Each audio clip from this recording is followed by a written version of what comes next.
आं दुबायाव थानांगौबा फान्थाव गोदान मोजां फान्थाव गोदान मोनजायाबा आं थाङा मोजां मोननाय देन्थाल'सो दुनियाव फान्थाव गैयाबानो लाइफआव बरबाद। हेल' लोगोफोर, बे समाव नोंथांमोननि गेजेराव माखासे भाइराल भिडिअ आं नोंथांमोननो शेयार खालामगोन। आथिखालाव ओरैबायदि जालांबाय, माने जायफ्रा ससियेल मिडिया बाहायो बर' आइजोफोरा बांसिन बिराद गोसो होबाय थानायखौ नुदों। नोंथांमोनाथ' बयबो मिथिखायो। थारमाने गोसो होदोंबो होदों, ससियेल मिडियायाव ओंखारदोंबो ओंखारदों। माने गावनि माखासे जायफोरखौ ससियेल मिडियानि गेजेरजों माने दिन्थिनाङा, ओरैबायदि आखु दिन्थियो दानि माने बर' बिमाफ्रा, बर' आइजोफ्रा, बिमा माने हाबा जानाय गथ' गोनां बेफोरबायदिया। थारमाने जोबोद लासिं सिं माखासे बाथ्राफोरबो बुङो। इन्जय खालामदों, गोदान बोसोरनि निउ इयारनि इन्जय खालामदों, ओरैबायदि रंजादों। नाथाय रंजानायनि जिथु सिमा बेखौबो बारजोबदों। ओरैबायदि आसरित, माने मा बुंगोन बेफोरनि सायाव। लोगोफोर, नोंथांमोना नैबे ससे भिडिअ क्लिपखौ नायग्रो। मोजां मोननाय देन्थाल'सो दुनियाव फान्थाव गैयाबानो लाइफआव बरबाद।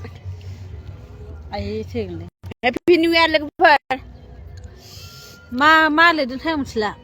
फान्थाव रानि नङा फान्थाव रानि गाज्रि मोना दे लोगोफोर। मा जाखोहाय दों आं मिथिला। पार्टि नामा? पार्टि इन्जय। Hello party.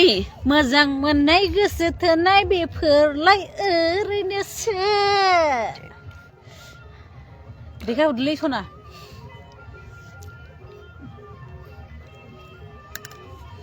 देनजार, आं सोलाखुनायाव जाखुनायाव देनजार आं।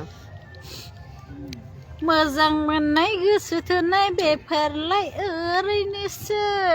मोजां मोननाय गोसो थोनाया ओरैनोसो ना सना? ओरैनोसो आजिखालि। नों लाइफ सोलिदों सना? सना नै सना डार्लिं, हेपि निउ इयार। गावरां दांथार जोंना सनाया। Happy new year. नों लाइफ सोलिदों?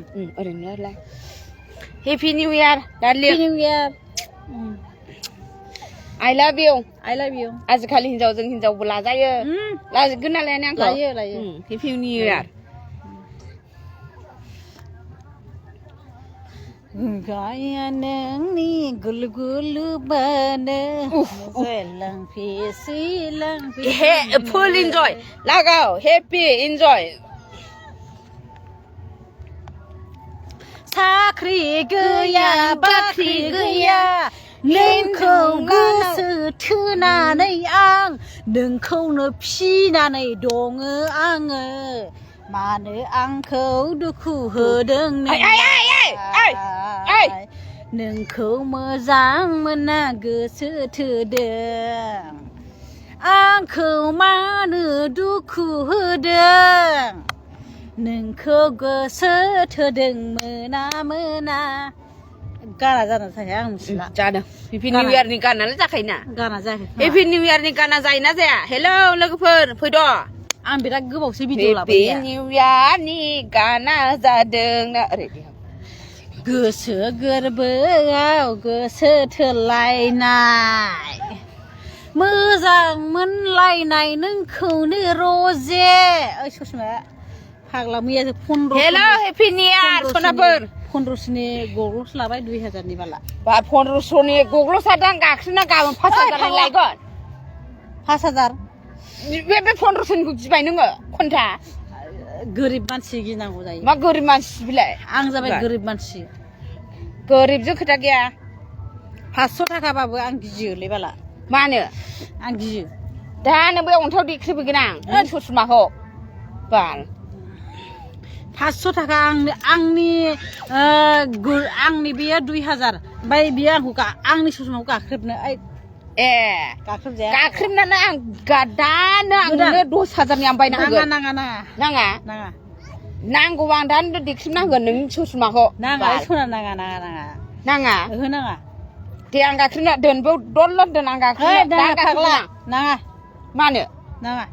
आंना बे 1500नियानो बिराद मोजां आंना सोर बायना होनाय बे सोर बायना होनाय आं बायनाय ब्रा जाम्बासान नों बायनाय आंनि गोसोना बायना होनाय गोसोनाय गोसो थोनाया नों गोसोनाया बेखारसो नों गारदोसो लाव गैया नों गोसोनाया खन्था गोसो थोनाया बायना होदों आं बि नों गोसोआ बायना होदों नोंखौ ओरैनो टाइम पाससो नोंखौ हाबा लाया बियो माथो हाबा लायो आंजोंसो रायलायो नों गोसोनाया नोंजों रायलायो माथो नै आंनि गोसोना बिजों नै रायलायो जाम्बि बेखौ लों बेखौ आं लोङाना बेखौ खामानि गैया नोङो आं लोङा बेखौ लोङा नोंखौ दा खर'निफ्राय आथिंजों हासु लागोन आं बेखौ लोङाबा नोंखौ दा खर'निफ्राय आथिंजों हासु लागोन आं नोंखौ आं लोङा बेखौ ओमफ्राय बे बुस्थुआ आंनि गोसोना नोंनो बायना होदों बबे एंगेलाव बुंदों आंनि गोसोना बायना होदों नांलायखागोन दे आंनो खिथाखादों माला खोन्थाया ओइ खिथाखादों आंनो खिथाखादों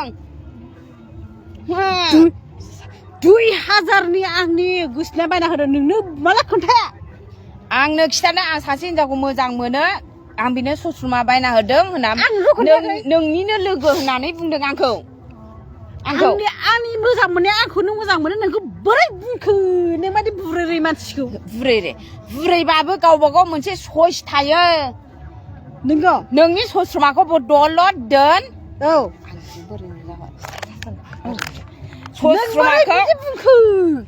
नोंनि सस्रमाखौ आंनो खिथादों नोंनि लोगोखौ आं फसायो अननानै आं बेनो सस्रमा निउ इयारनि हिसाबै गोदान बोसोरनि नामाव आं बेनो सस्रमा गिफ्ट हरदों 1500नि होननानै बुंदों नों बोरै बुंखो खिथाबाय 20 बोसोरजों सानो गोसो थोलायनाय बे सस्रमाया बायना होनाय नोंनि बे 20 बोसोर आंजों 6 बोसोर जाबाय बे आंखौसो लागोन होननानै आंखौसो बुंदों बे 20 बोसोर जाबाय जोङो 20 बोसोर नोंजों 6 बोसोरजों बोरै नोंजों 20 बोसोर नोंजों रिलेशनशिपआव थाबाय नोंजों आंगायबाय दा आंजों 6 बोसोर जानानै दं आंजों आंगायनो नोंनि बयफ्रेन्डआ आंजों नोंजों आंगायनानै दं दुनियानि हौवायानो आंजों आंगायनानै थाया नों बोरै आंगायनानै बुंखो नोंलाय गावबा गाव सइस थायोब्रा फाग्लासियान गोदाव सर' नङा दोनदो बादो बिनि नांलायखौ आं गोदोना ओइ साला मा बाल आंजों लोंफानाय बिदिसो बावबाय रोंला नै बिमा माया बेफोर बै दुबाइ थुबाइ बेरायनायखौ गोसोआव गारदाला मानो दुबाइ बेरायनांगौ दुबाइ थुबाइ गिदिर गोदाव सर' बेरायाबा मानो जानांगौ लोंनाय जानांगौ बेरायनाया मानो ओइ खोनाय मा एक्सपेन्सिभ फैगोन दुबाइयाव मा एक्सपेन्सिभ फैगोन आं दुबाइयाव थानांगौबा फान्थाव गोदान मोनजायाबा आं थाङा फान्थाव गोदान मोनजाबासो थांगोन आं दुबाइयाव लाख थाखा गारनाबाबो थांगोन आं आंनि फिसाजो दा साइन्स फरायगासिनो दं एग्जाम्पल बिसोरनो बोसोर थांखायो थारैनो नोंथांमोना नुबाय जाय आइजोफोरा बेवहाय माने आइजोफोरल' नङा हौवाफोरबो दं जाहैदों बेवहाय खाना जादों आरो बिथांमोना माने निउ इयारनि थाखाय पार्टि जादों ओमफ्राय पार्टि जादों लाइभ होदों फेसबुकआव बिथांमोना बयनोबो दिन्थिहरदों थ' गावसोरनि खाजा जानाय जितु इन्जय खालामनाय बिथांमोना फोरमायहरदों आरो ओमफ्राय बिथांमोना जि फोरमायदों नाथाय इन्जय खालामदों थिगानो नाथाय लोंनाय जानायनि गेजेराव जितु आनलिमिटेड जाय सिमा बाद्रायनाय माखासे रावफोर बाहायदों आखु दिन्थिदों थ' दिनै गाबोननि मुगायाव नोंथांमोना बेखौ मा होननानै सानगोन ओरैबायदि माने जालांनो हमबाय दिनै मेनलि जोंनि बर' आइजोफोरा ओरैबायदि ससियेल मिडियायाव ओंखारदों ओरैबायदि ससियेल मिडिया बाहायदों फेसबुकफोराव फेसबुक पेज खालामदों माने महर दिन्थिदों रिल्स बानायदों गोबां गाव गावनि जितु साननाय बायदि खालामदों नाथाय माखासेफ्रा मोजां खालामदों माखासेफ्रा ओरैबायदि माने गावखौ फेमास खालामनो थाखाय गावखौ भाइराल खालामनो थाखाय ओरैबायदि माखासे आरजायै बाथ्रा जाय बाथ्राफोरखौ जेनेरेसननि थाखाय मोजां नङा जाय बाथ्राफोरखौ माने सिमा गैयै बाथ्रा बुंनानै ससियेल मिडियायाव हगारो दा ओरैबायदि नुनो मोनो नोंथांमोना नुगासिनो आरो फारसेथिं माबायदि खहा जालांदों दिनै लाइमोन सेंग्रा सिख्लाफोरा उन्दै गथ'फोरा बे देग्लायनि जितु गोदान बोसोरनि समाव निउ इयारनि समाव ओरैबायदि माने माखासे ससियेल मिडियायाव भाइराल जानायखौ नोंथांमोना नुबाय उन्दै उन्दै 15-16 बोसोरसोनि उन्दै उन्दै हिन्जावसाफोरा लोंनानै रंजानानै गांलाब गुंलां बेलथायनानै गाज्रि राव बेफोरबायदि बाथ्रा बुंनायखौ नोंथांमोनाबो नुबाय जानांगौ। गोबां भाइराल जादोंमोन, नाथाय आं बेखौ भिडिअ बानायाखै। आं मोनदोंमोन बे आपडेटखौ, थेवब्लाबो आं उन्दै मानसिखाय आं भिडिअखौ बानायाखै।